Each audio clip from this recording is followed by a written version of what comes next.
put it on your Facebook page. Send it to your mama, text it to somebody. But y'all make sure y'all follow this page. Retro Philosophy.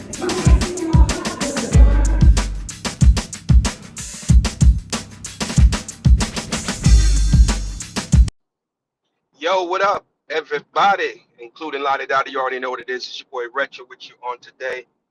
This is the day that the Lord has made, and I will rejoice and be glad in it. Matter of fact, I'm gonna be extra glad.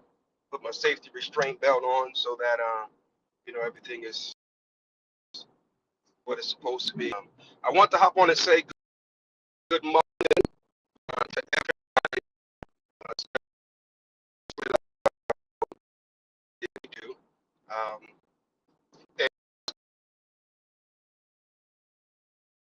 During testimony service, it to be in the land of the living. Yes, sir. I felt that right there. It's good to be in the land of, and it might not be going the way you wanted to go, or thought it would go, or hoped it would go, or you know, were told it would go, but it's going. And somebody looked at me one time, me dead in my orbital sockets. They said, "Brother Retro, I'm going through." And I said, "You just prophesied to your situation. You're going through, and you're not stuck in the middle. So that means if you keep doing whatever it is that you're doing, soon enough, you're going to get to the other side. And on the other side, there's victory. On the other side, there's joy. There's peace. The Bible says after that you have suffered a while, I'll strengthen you, settle you, establish you, and make you perfect. So could it perhaps be that the trials and tribulations of life that you're going through are actually perfecting you, making you into the vessel that God would have you to be? Could it perhaps be that that is the case, ladies and gentlemen, saints and ain'ts, everybody, and including Lottie Dottie? Shaquise, good morning. Good morning. It's still morning where I'm at. 11:32 is still morning. Don't rush my day. But good morning, good afternoon. Glad that you first play on today, and I sincerely hope that everyone is doing well. I did receive some bad news. Yet another classmate has gone on to eternity, and so rest in peace. We called her Tasha, and she will be missed by many. I mean, we go all the way back to Duggan days, man. That's junior high school, and we would always tease each other and pick at each other, and sometimes we catch each other in the hallways and call each other names. But it was all love, man, and saddened my heart to get the news of her passing. So for those of you that know the words of prayer, keep her family in your prayers. Uh, a couple weeks prior, we lost another homie, Dean Ricketts. Man, and me and him had just spoken days before I got the news, and it just took me by surprise. Me and that brother there, man. I mean, he was my meme partner. If I could send a meme to anybody, it was him. And yeah, man. And so we definitely gonna miss that brother, man. He was a good dude, all the way from Duggan days to adulthood. He stayed in touch, dropping a line. Would even stop by to see us from time to time. And yeah, he's gonna be missed, man. I want to hop on and say good morning to everybody. Um, and I was thinking about something this morning, and it was simply living beyond your greatness. Is anybody watching great? It's okay if you're great. If you're great, you ought to know that you're great. You ought not to be ashamed to say that you're great. So I need everybody to repeat after me. I am great. Now, if you really believe it, I need you to put it in the comment section. Put in the comment section, I'm great, or just put in the comment section, greatness. That's if you believe what you believe, okay? Um, However, because I'm great, man, look at here, man. I'm great. Folks say, how you doing? I'm doing good like the child of God should. I'm too blessed to be stressed, too anointed to be disappointed, and all that good stuff. So anyway,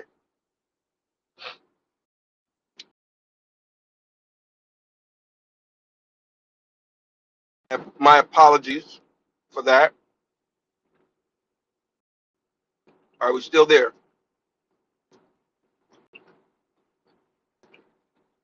All right, let me see something here.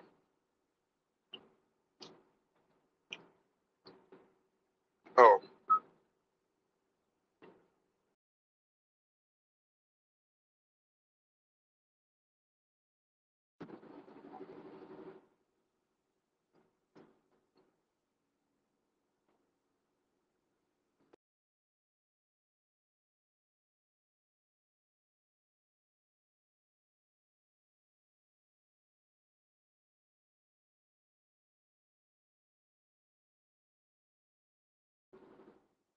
All right, are y'all still with me?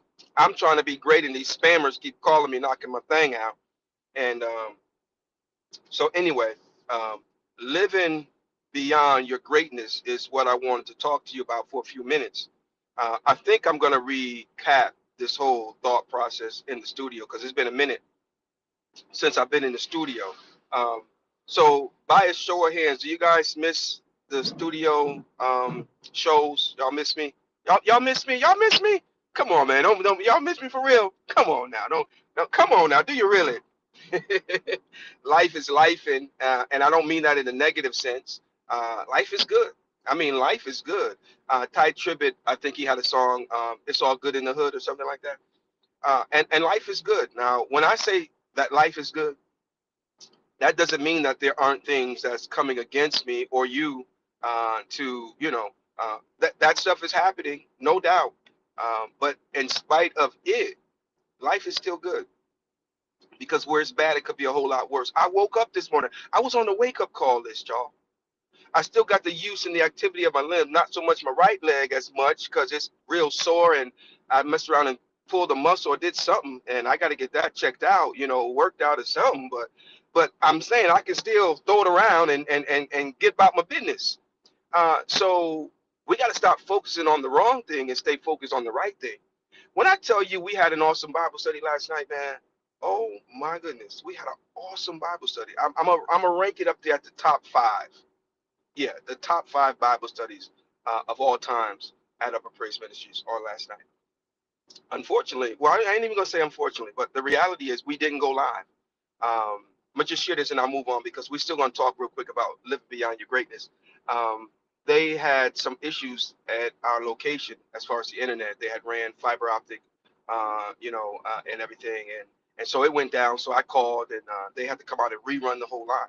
So they reran it and last week, and this week they were coming to dig the hole and put it back underground. And so, because when they repaired it, they just left it above ground. So a different company comes out and lays it underground. They did the trench and all that stuff, put it under the dirt and everything. I wasn't there when they did that. So when I showed up yesterday, I realized that the internet was off. It was out. It wasn't off. It was out. Big difference.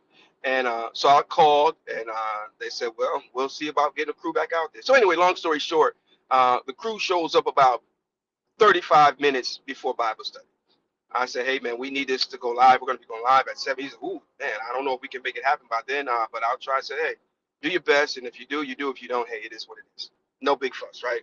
So they got it done probably like 5 minutes before it was time to go live. And so I had everything set up and got a little echo. So I went back there to fix the echo, and something said, "Don't even worry about it. Just focus on those that are here and let it rip." And so that's what I did. I said, "You know what? We're not even going to go live tonight." So we dug into our Bible study, and man, it was just really great. We ended it getting a what do you call it? Not a review, but um, a personal perspective of what was discussed from each person that was there, and it was just absolutely beautiful. My point is, sometimes you experience the greatest moments of your life when the camera is off, and so when I say living beyond your greatness, you got to be great when nobody sees. You got to be great when nobody registers it as being great. If you are not living beyond your greatness, let's just say skiing. Why did skiing pop in my mind? I have no clue. Let's just say skiing is your greatness, is your claim to fame. And so you feel the best when you're skiing the slopes of the Alpines or whatever, wherever they go skiing at. Uh, you feel your best because everybody knows you for skiing. They came to see you ski, and you're such a great skier. Are ski people who ski called skiers? I don't know. And so they love you, and you love the fact that they love you. But if you're not careful, you will begin to do what you're great at doing just for the accolades, the pats on the backs, the likes, the views, et cetera, et cetera, et cetera. And then you lose the real meaning of your greatness. So you've got to be great when people don't know what you're great for. You got to be great to people who don't even know anything about skiing. Come on, somebody.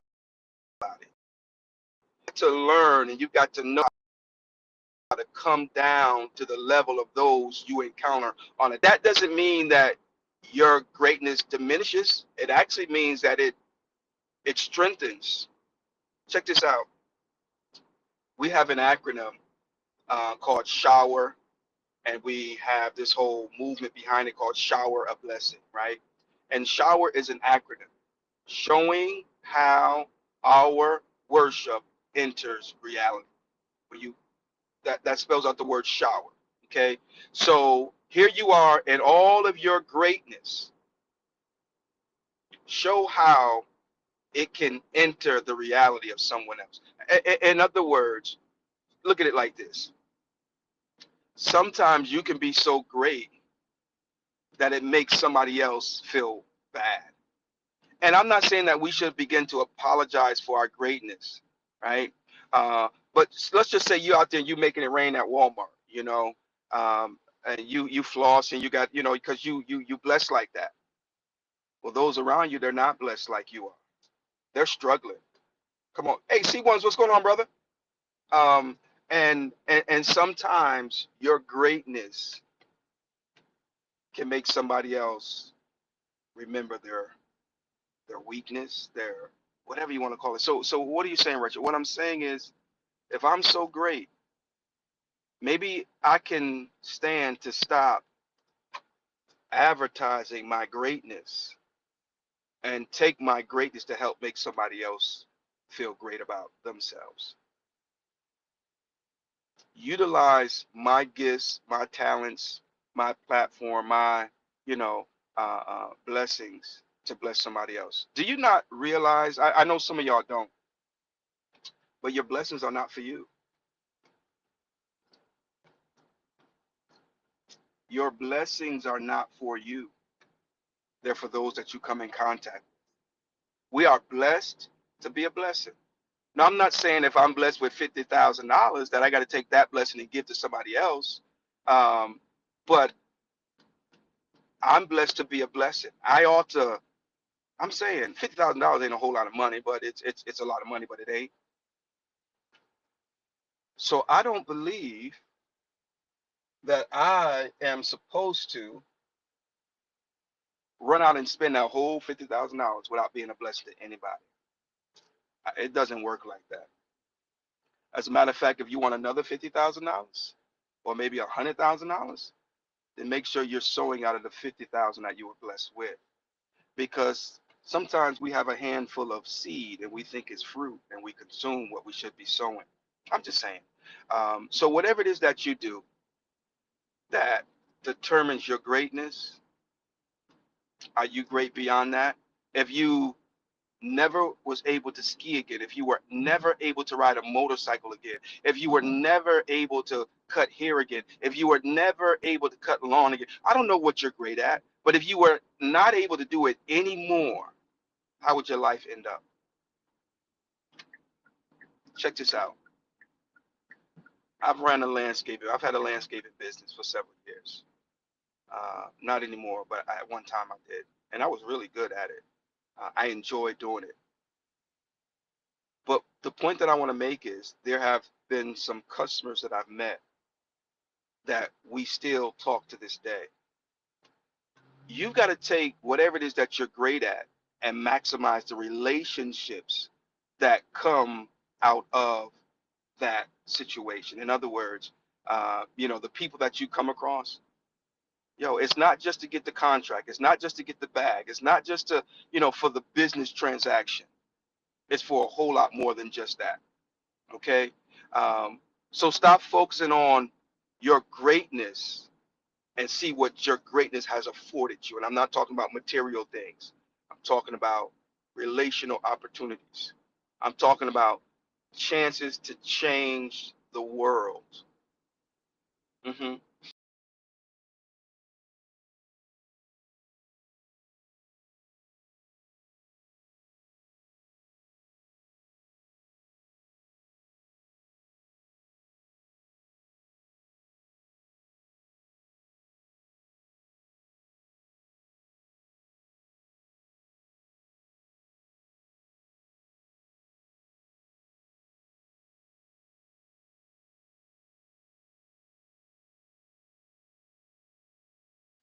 And I'm not a slave to nothing and nobody. Yo, ladies and gentlemen, saints and ain'ts, it's your boy Retro. I'm out of here, man. We're gonna talk to y'all on the next go